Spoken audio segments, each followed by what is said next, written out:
Hi there, welcome to A Grounded Quarantine.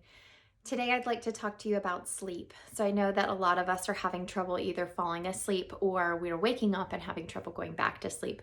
So we're not going to worry about all of the reasons why we're doing that. There's just enough going on right now that we don't need to spend a lot of time on the whys of why that's happening. But I do want to give you some solutions. So the first thing that I want you to think about is, what time are you going to bed?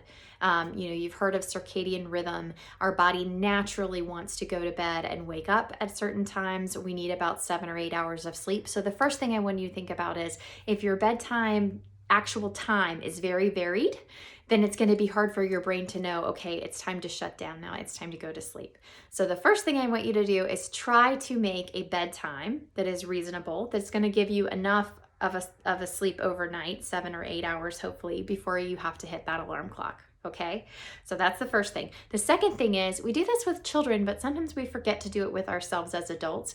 Having a bedtime routine. So that might seem, again, very juvenile, but it's really helpful for us too. So I want you to just think about, what are some activities that you find to be calming. They're going to differ from person to person, so there's no right way to do this, but being very honest with yourself about what are some ways that you calm and what are some things that might be getting in the way of that. Things like TV, things like looking at social media or being on your phone. The blue light can be really distracting, and the material that you're consuming can also be very distracting. For some people, reading can be very calming, but unfortunately, if we get really into a good book, then we might stay up later than we meant to. So I really wanted to encourage you, look at what works for you. A couple ideas that I might have, and these may or may not fit for you: having some hot tea before bed, maybe a bath or a shower. Also, you can do some walking, just not very quick or fast walking, not a fast pace, but just a stroll, and practicing those mindfulness techniques that we've talked about before. And then there's some other things like meditation, yoga nidra.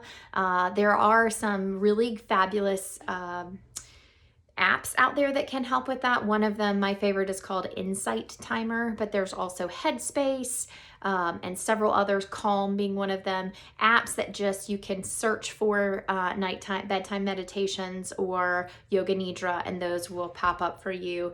Other things to do: you could, as you're in bed, do a progressive muscle relaxation. So that's where, in succession, you clench and release different parts of the body. So if anyone wants more detail on how to do that, again, please comment below and I can do a whole section on just that. But today I'm just trying to throw out resources for you. Another thing you can do is to set a room up in your mind. So this can't be a room that you're going to engage with, where you want to redecorate it, or you're worried about where something goes and making sure that it's in the right place. This is really just, if you think of your brain like a computer and you have multiple programs open, if you focus your attention on one thing, it's the background programs are able to close. And this one, as long as it's not something that you're very, very engaged in, will just help you shut it right down. Okay, so if I was doing this room, I would take an inventory. So I would say, there's a blue chair here, and then I can see the crystal doorknob. The door is brown. I can see the molding is brown. There's the tree. I might describe the tree. It's braided at the bottom here, kind of palmy. Then I might say, there's a planter over here, white on the bottom, gold on the top. I think it's called a snake plant. Don't quote me on that. There's a carpet here, a trunk that's kind of a teal color with a wooden top, natural wood color, an Eastern Buddha person over there. I don't know which one, but I really like it. And I might talk about the colors. I have a whole room here, although you can only see this little bit behind me, but I would get as much detail as possible about each little thing in this room. And then when I close my eyes and I'm trying to sleep, I am recreating that image with as much detail as I can give it. So that's another option for you to help you sort of just shut down. You've heard about counting sheep. Well, unfortunately, counting sheep is really boring. So most people can't hang with that long enough to have these programs in their mind to shut down. But the setting up the room one is a really great option. You can also focus on breath. So just the audible inhales and exhales, or the counted breath that we've talked about before. So really, I'm just encouraging you to look at anything and everything that might help you feel more calm and relaxed, that you can fit into a routine before bedtime. If you find that your mind with all of those practices it's still just not calming down, it's not a bad idea to keep a piece of paper and a pen by the bed and just write them down and leave them on the paper, right? So they're there, they're not in your head, you don't have to worry about them anymore. Another thought is called thought blocking, right? So that's when we have an intrusive thought. We have a thought that comes into our head and we know it's not useful, or it's not the right time for that thought. And so we practice what we call thought blocking, which basically means, hey, thought, I see you, I'm not going to engage with you. And then we either put something else in its place, or we try to just clear our mind. Okay. So some examples of that. I used to really have trouble falling asleep. My neurotic mind would just race and race and race. And when I was pregnant with my first child, this is where it was probably most evident.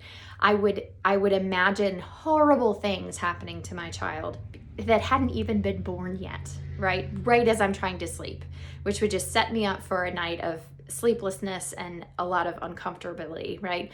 And what I was telling myself, which is something I want you to pay attention to if this is the kind of thinking that gets you stuck, what I was telling myself was that I was preparing somehow.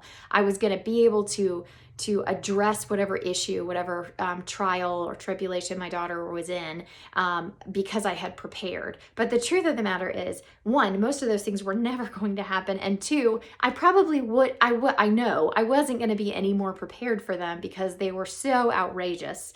And you can only do what you can do, right? So if my daughter is riding a bike and I'm very concerned about traffic, I'm not going to be more concerned or more able to handle a situation than I would have been naturally. So catch yourself if you're lying to yourself about what these thoughts are actually producing. I think sometimes we think that we're protecting ourselves, we're planning for the future, we're really not.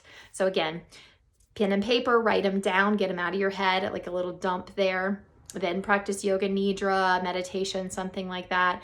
And then the other option is practice thought blocking. So I got really good at this because I learned that I can't function if I continue to have these kinds of thoughts. So a thought would come into my head, I'd be like, not today, and I would bring some other thought into my head, right?